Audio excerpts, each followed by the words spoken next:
Hello students, class 9th maths NCERT exercise 2.3 introduction chapter 2 polynomials. तो आज हम introduction में रिमाइंडर थ्योरम का प्रूफ करेंगे। रिमाइंडर थ्योरम का प्रूफ पढ़ेंगे कि इसका एक्चुअली प्रूफ क्या है। ओके स्टूडेंट्स, तो स्टूडेंट्स प्रूफ पढ़ने से पहले रिमाइंडर थ्योरम का हम पहले एक एग्जाम्पल कर लेते हैं, उसके बाद प्रूफ पे चलते हैं। तो देखो एग्जाम्पल क्या है।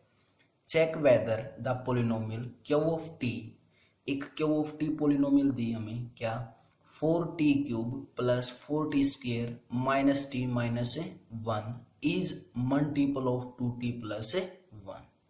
तो हमें ये चेक करना है क्या ये 2t plus 1 Q of T polynomial की मल्टीपल है या नहीं। क्लियर है। क्या चेक करना हमें कि जो 2t प्लस 1 है वो क्यू ऑफ टी पोलिनोमियल की मल्टीपल है या नहीं। क्लियर है। तो मल्टीपल चेक करना है तो मैंने स्टार्टिंग में एक एग्जांपल दिया था। हमारे पास दो नंबर्स हैं, कौन कौन से नंबर, 6 एंड 12।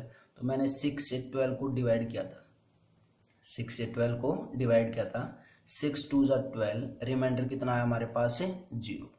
रिमाइंडर कितना आया 0। तो हम लिखते थे यहाँ से कि जो डिविडेंट है वो इक्वल होता है किसके, डिवाइजर इनटू क्वोशेंट और प्लस रिमाइंडर के इक्वल होता है। तो हमने यहाँ से लिख दिया डिविडेंट क्या है 12, means 12 equal to divisor 6 into quotient 2 और प्लस रिमाइंडर मीन्स 0। तो 12 हमने लिख दिया था 6 इंटू 2। इस केस में रिमाइंडर क्या होता था हमारा 0। तो यहाँ से हम बोल देते थे कि 12 इज ए मल्टीपल ऑफ 6। और यहीं से हम क्या बोल सकते हैं कि 12 is a multiple of 2। Clear. तो जब रिमाइंडर क्या आता था हमारा 0, तो वहां से हम ये बोल सकते थे कि जो डिविडेंट है वो क्या है, मल्टीपल किसका, 6 का और किसका 2 का। लेकिन किस केस में, जब रिमाइंडर क्या हो 0। तो सेम ऐसे ही हम इस क्यू ऑफ टी पोलिनोमियल को इस 2t प्लस 1 का क्या बोलेंगे, मल्टीपल। कब बोल पाएंगे, जब रिमाइंडर क्या आता होगा 0। जब रिमाइंडर क्या आता होगा 0। तो हम इसको मल्टीपल कब बोल पाएंगे, इफ रिमाइंडर क्या आ जाए हमारा, अगर 0 आ जाए। अगर रिमाइंडर क्या आ गया हमारा 0, तो इस 4t cube plus 4t square minus T minus 1 को इस 2t प्लस 1 का क्या बोल देंगे, मल्टीपल बोल देंगे। क्लियर है। मल्टीपल बोलने का मतलब क्या है कि इस कंप्लीट पोलिनोमियल को 2t प्लस 1 और कोई अदर पोलिनोमियल के प्रोडक्ट में लिख सकते हैं। क्योंकि 12 भी तो ऐसे ही लिख रखा हमें। 12 को मल्टीपल बोलने का मतलब 6 को क्या है कि 12 हमने 2 नंबर्स की प्रोडक्ट में लिख दिया। क्लियर है। तो देखते हैं कैसे करेंगे। रिमाइंडर अगर क्या आ जाए हमारा 0, तो हम इस 4t cube plus 2t square minus T minus 1 को क्या बोल देंगे, मल्टीपल किसका, 2t प्लस 1 का। तो देखते हैं। मैंने एक मेथड करवाया था, क्या था वो मेथड कि डिविडेंट किसके इक्वल होता है, डिवाइजर इनटू क्वोशेंट और प्लस रिमाइंडर के इक्वल होता है। क्लियर। और इस केस में हमें प्रूव क्या करना है, रिमाइंडर को 0 के इक्वल लेके आना है। चेक करना है अगर रिमाइंडर क्या आ गया 0 तो ये मल्टीपल हो जाएगा, अदरवाइज मल्टीपल नहीं कहलाएगा। डिविडेंट मीन्स जो पोलिनोमियल हमें क्यूब टी दे रखी है वो पोलिनोमियल क्या है, 4t cube plus 4t square minus T और माइनस 1 इक्वल टू डिवाइजर क्या है, डिवाइजर 2t प्लस 1, तो 2t प्लस 1 और इनटू में क्वोशेंट और प्लस रिमाइंडर। क्लियर है। हमें क्या निकालना है, रिमाइंडर निकालना है। रिमाइंडर निकालना है तो ये कंप्लीट टर्म क्या होनी चाहिए, 0 होनी चाहिए, तभी तो रिमाइंडर निकल पाएगा। और ये कंप्लीट टर्म 0 करने के लिए मैंने बताया था क्वोशेंट का हमें नहीं पता, लेकिन हमें डिवाइजर का तो पता है। इट मीन्स ये टर्म किससे इक्वेट करवाएंगे, 0 से इक्वेट करवाएंगे। किससे इक्वेट करवाएंगे, 0 से। और 0 से इक्वेट करवाने का मतलब क्या है किस 2t+1 को किसके इक्वल पुट करेंगे, 0 के इक्वल। यहां से किसकी वैल्यू निकालेंगे, t की वैल्यू निकालेंगे। तो क्या है हमारे पास 2t = +1 उस साइड जाएगा तो -1 मीन्स t = -1/2। तो t की वैल्यू क्या आ गई हमारे पास से -1/2। क्या करेंगे, put t = -1/2 on both side. जहां जहां t है वहीं पे दोनों साइड क्या पुट कर देंगे, t की वैल्यू -1/2 पुट कर देंगे। तो क्या है हमारे पास 4 × -1/2 का क्यूब प्लस 4 × -1/2 का स्क्वायर माइनस ऑफ -1/2 और -1 इक्वल टू t की जगह -1/2 पुट करेंगे, क्या है 2 × -1/2 और साथ में क्या है +1 और ब्रैकेट है क्लोज और इनटू में क्वोशेंट और प्लस रिमाइंडर। क्लियर यहाँ तक। 2 से ये 2 कैंसिल आउट, क्या बचा -1 और +1 और इनटू क्वोशेंट और प्लस रिमाइंडर। -1 + 1 0 मीन्स क्या आया 0 × क्वोशेंट और प्लस रिमाइंडर। 0 × क्वोशेंट करेंगे, क्वोशेंट कुछ ना कुछ पोलिनोमियल होगी और जब पोलिनोमियल को 0 से मल्टीप्लाई करेंगे तो कंप्लीट क्या हो जाएगा 0। इट मीन्स क्या बचा right hand side only remainder. Right hand side क्या बचा ओनली रिमाइंडर। तो जब मैं अगर लेफ्ट हैंड साइड को सोल्व कर लूं और लेफ्ट हैंड साइड अगर हमारे पास क्या आ गई 0 तो मैं इस कंप्लीट क्यूटी पोलिनोमियल को इस 2t+1 का क्या बोल दूंगा मल्टीपल बोल देंगे। क्लियर है। करते हैं सोल्व लेफ्ट हैंड साइड। क्या आया 4 × -1/2 का क्यूब करेंगे तो क्या आएगा -1/8 प्लस 4 × -1/2 का स्क्वायर किया तो कितना आया +1/4 आएगा। +1/4 क्योंकि -1/2 को कितने टाइम्स मल्टीप्लाई करेंगे 2 टाइम्स मल्टीप्लाई करेंगे। माइनस माइनस से +1/2 और -1 4 2 जा 8 4 से 4 कैंसिल आउट, क्या बचा -1/2 और +1 और +1/2 और -1 यही बचा ना। ये इसका स्टेप है यहाँ। तो उसके बाद -1/2 +1/2 cancel out, +1 -1 cancel out means remainder कितना बचा 0। तो रिमाइंडर हमारे पास क्या आ गया 0 आ गया। रिमाइंडर क्या है हमारे पास से 0। और अगर रिमाइंडर 0 आया तो इट मीन्स हम क्या बोल सकते हैं कि 40³ तो क्या बोल सकते हैं यहाँ से हम 4t³ प्लस 4t² -t और -1 is a multiple of 2t और +1। जो given polynomial Q of t थी ये क्या हो जाएगी मल्टीपल हो जाएगी किसकी 2t + 1 की। Pause the video, note it down students. अब आते हैं स्टूडेंट्स अपने रिमाइंडर थ्योरम पे। बहुत ही इंपॉर्टेंट थ्योरम है, हमेशा पेपर में आती है। क्लियर है। तो हम इसका प्रूफ करेंगे। प्रूफ करने से पहले एक बार स्टेटमेंट को रीड कर लेते हैं। और पेपर में हमेशा कभी भी इसकी स्टेटमेंट गिवन नहीं मिलेगी, डायरेक्ट मिलेगा state and proof remainder theorem. Mean statement भी खुद लिखनी है और प्रूफ भी खुद लिखना है। एक बार स्टेटमेंट को दोबारा से कर लेते हैं। बिल्कुल स्टेप टू स्टेप चलेंगे, हर स्टेप को समझ के करेंगे। कोई भी स्टेप रटना नहीं है, क्रैम्प नहीं करना है। कोई भी स्टेप बिल्कुल अच्छे से प्रॉपर वे से समझ के करेंगे। तो क्या रिमाइंडर थ्योरम की statement, let px be any polynomial, let px be any polynomial of degree greater than or equal to 1। Means एक px पोलिनोमियल है और वो पोलिनोमियल कोई भी हो सकती है। उसकी डिग्री के बारे में बोल रखा है कि उसकी डिग्री या तो 1 है या तो 1 हो सकती है या फिर 1 से बड़ी हो सकती है। 2 भी हो सकती है, 3 भी हो सकती है, 4 भी हो सकती है, 5 भी हो सकती है, 6 भी हो सकती है, n डिग्री की भी हो सकती है। क्लियर है। लेकिन 1 डिग्री से छोटी नहीं होनी चाहिए। क्लियर इतना। उसके बाद and let a be any real number. मैंने पहले भी बताया था a रियल नंबर होने का मतलब क्या है, a की वैल्यू कुछ भी हो सकती है।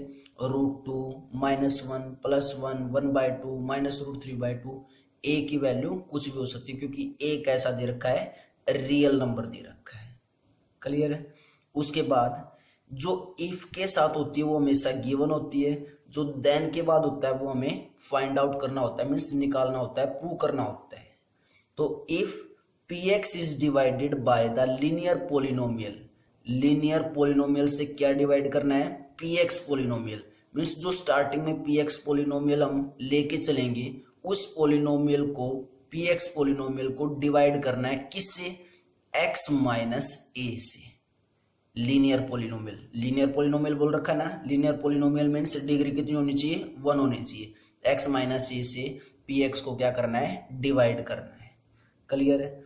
तो then the remainder is p of A, तो हमें प्रूव करना है लास्ट में कि जो रिमाइंडर आएगा ना वो p ऑफ a आएगा।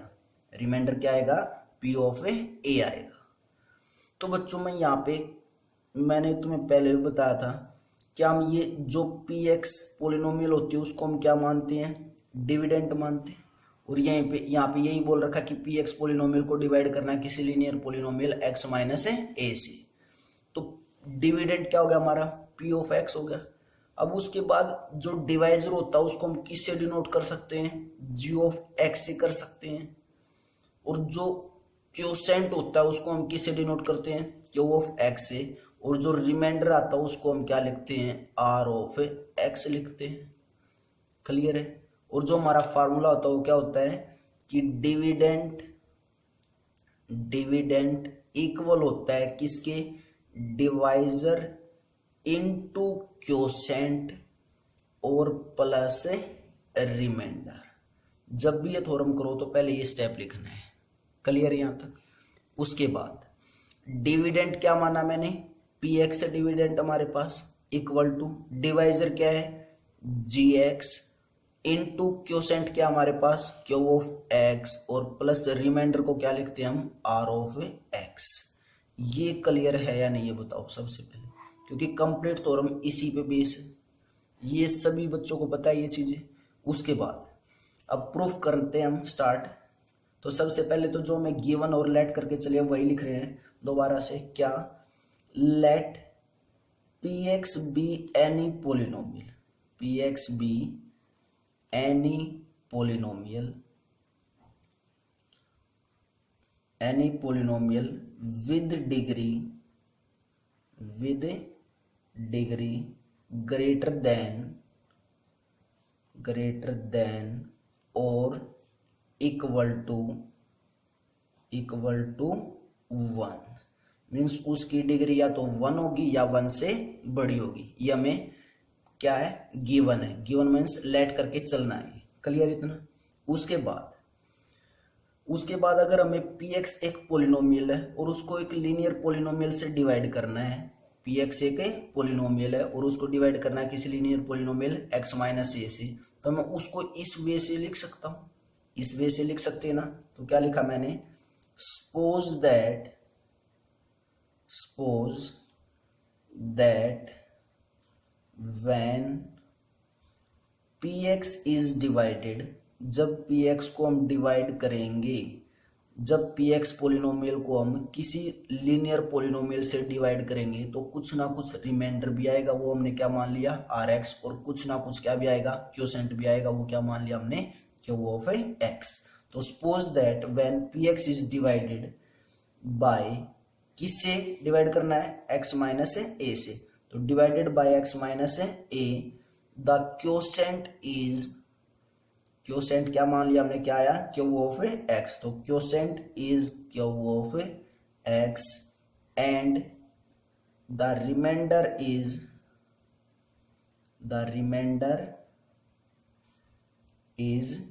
r of x। तो हमने रिमाइंडर मान लिया क्या आया, r of x, that is, इसको हम क्या बोलते हैं, दैट इज। तो क्या यहां से हम ये नहीं लिख सकते कि एक px कोई पोलिनोमियल थी, उसको डिवाइड किया किससे, x माइनस ए से। मैंने अभी क्या मान रखा है, x माइनस ए की जगह g ऑफ x। क्लियर है। तो जब किसी पोलिनोमियल को gx से डिवाइड करेंगे तो कुछ ना कुछ रिमाइंडर भी आएगा और कुछ ना कुछ क्वोशेंट भी आएगा। तो क्या मैं ये नहीं लिख सकता यहाँ पे कि डिविडेंट इक्वल होगा डिवाइजर इनटू क्वोशेंट और प्लस रिमाइंडर के।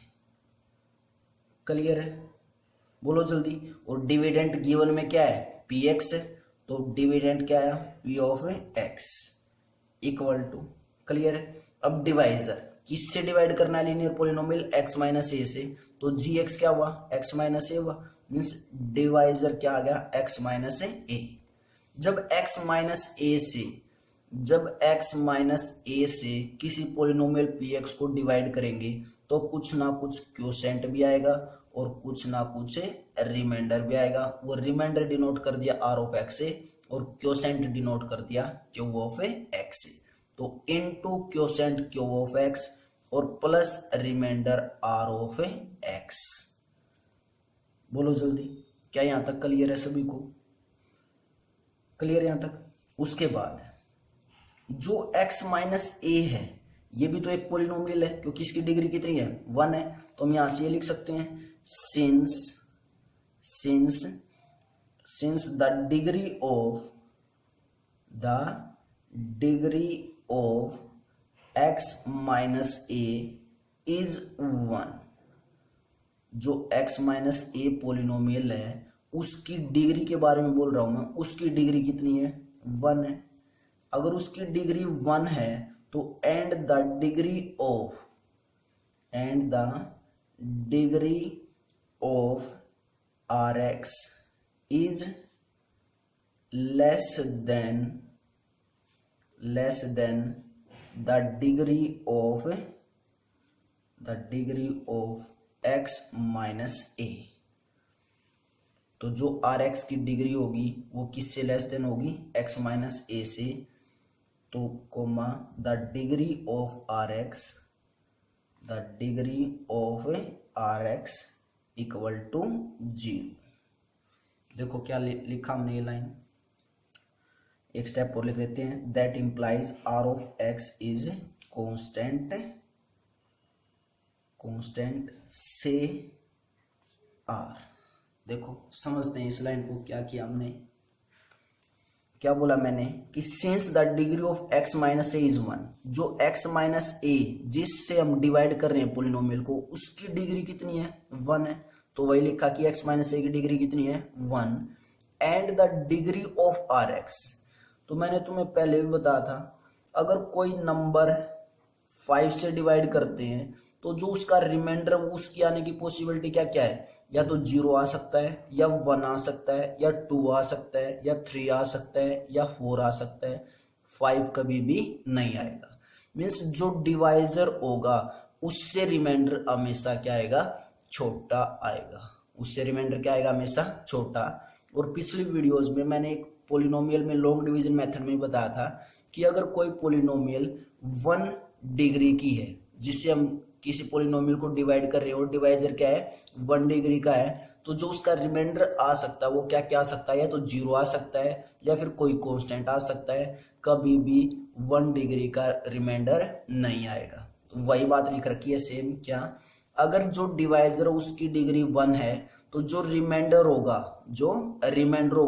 उसकी डिग्री हमेशा डिवाइजर की डिग्री से क्या होगी, छोटी होगी। तो and the degree of R X means remainder की degree is less than means छोटी होगी, किससे, the degree of X minus A से। मीन्स इस एक्स माइनस ए की जो डिग्री होगी उससे क्या होगी, हमेशा छोटी होगी। और इसकी डिग्री कितनी है, 1 है। अगर इसकी डिग्री 1 है तो जो आर एक्स की डिग्री होगी, डिग्री के बारे में बोल रहा हूं मैं, आर एक्स 0 के इक्वल नहीं है, the degree of R x की डिग्री 0 होगी, ये बोल रखा है यहाँ पे। क्लियर है स्टूडेंट्स। और आर एक्स की अगर डिग्री 0 हुई तो इट मीन्स कोई ना कोई कांस्टेंट ही होगा। अगर किसी की डिग्री 0 होती है, क्योंकि मैंने बताया था जो कांस्टेंट पॉलिनोमियल होती है उसी की तो डिग्री क्या होती है, 0 होती है। अगर आर एक्स की डिग्री 0 है तो कोई जो रिमाइंडर होगा वो कुछ ना कुछ कांस्टेंट होगा। उस कांस्टेंट में वो 0 भी हो सकता है, 1 भी हो सकता है, 2 भी हो सकता है, 100 भी हो सकता है, 1000 भी हो सकता है, लेकिन कांस्टेंट होगा। तो मैंने क्या मान लिया, दैट इंप्लाइज, इस बात ऊपर वाली बात से इंप्लाई कर दिया कि आर एक्स इज कांस्टेंट। तो आर एक्स एक कांस्टेंट होगा, से मान लिया क्या होगा, आर होगा। क्लियर है स्टूडेंट यहां तक। देखो एक बार दोबारा से देखो ध्यान से अच्छी तरह। उसके बाद अगर आर एक्स हमारा आर हुआ तो मैं ये बात यहां से लिख सकता हूं, दैट इंप्लाइज एक्स की सभी वैल्यूज के लिए जो हमारा रिमाइंडर होगा क्या होगा, वो आर होगा। तो क्या लिखेंगे, for every value of X, every value of X R X equal to R, means जो रिमाइंडर आया वो क्या है हमारा, एक्स की सभी वैल्यूज के लिए आर आया, कांस्टेंट आया। तो अब यहाँ पे पुट कर दें इसके अंदर आर एक्स की वैल्यू यहाँ पे पुट कर देना ये वाली, तो क्या है हमारे पास P of X equal to X minus A into Q of X और प्लस आर एक्स की वैल्यू क्या पुट कर दी हमने, आर। क्लियर यहां तक। उसके बाद हमें जो रिमाइंडर फाइंड आउट करना था वो क्या करना था, पी ऑफ ए करना था। रिमाइंडर फाइंड आउट क्या करना था, पी ऑफ ए करना था। अगर पी ऑफ ए करना है तो क्या एक्स की जगह वैल्यू ए नहीं पुट करेंगे, मीन्स किसी ना किसी पर्टिकुलर पॉइंट पे वैल्यू निकालनी है, क्योंकि ए क्या था, एक रियल नंबर था। तो हम यहाँ पे क्या करेंगे, put if X equal to A, X equal to A, तो जहां जहां एक्स वहां पे क्या पुट कर देते हैं, ए पुट करेंगे। तो क्या है हमारे पास P of A equal to A minus A into Q of A और प्लस आर। क्लियर है। उसके बाद A minus A 0 into Q of A और प्लस आर और इक्वल टू क्या है, पी ऑफ ए। 0 को अगर किसी क्यू ऑफ ए से नंबर से मल्टीप्लाई करेंगे तो ये कंप्लीट 0 हो जाएगा, मीन्स कितना है हमारे पास P of A equal to R, P of A equal to R, और आर क्या था, रिमाइंडर। यही तो हमें प्रूव करना था कि जो रिमाइंडर आएगा वो क्या आएगा, पी ऑफ ए। स्टेटमेंट में देखो ध्यान से, दोबारा से चेक कर लो। Then the remainder is P of A, means जो रिमाइंडर वो क्या आएगा, पी ऑफ ए। तो हमारे पास रिमाइंडर क्या आ गया लास्ट में, R equal to P of A. It means proof is complete, hence proved. चेक कर लो, यही आएगा रिमाइंडर इसका। तो स्टूडेंट्स, अगर जिन बच्चों को अभी भी समझ में नहीं आई तो दोबारा से अच्छे प्रॉपर वे से देखो स्टेटमेंट को, बहुत ही इजी थॉर्म है, कुछ भी मुश्किल नहीं है इसके अंदर। क्लियर है। Pause the video, note it down. और बच्चों ध्यान रखना, जो हम एक्सरसाइज करेंगे 2.3 वो कंप्लीट एक्सरसाइज रिमाइंडर थ्योरम से करनी है तुम्हें, लेकिन मैं उस एक्सरसाइज को कंप्लीट को लॉन्ग डिवीजन मेथड से सोल्व आउट करूंगा, क्योंकि तुमसे जो पेपर में क्वेश्चन पूछा जाएगा वो मैक्सिमम लॉन्ग डिवीजन पे ही पूछा जाएगा। क्लियर है। तो दोनों मेथड से सोल्व करनी है तुम्हें, रिमाइंडर थ्योरम से भी सोल्व करनी है, रिमाइंडर निकालना है कंप्लीट थ्योरम में, तो रिमाइंडर थ्योरम से भी कंप्लीट को सोल्व करना, और साथ में लॉन्ग डिवीजन मेथड से भी उसको सोल्व करना है। Bye students.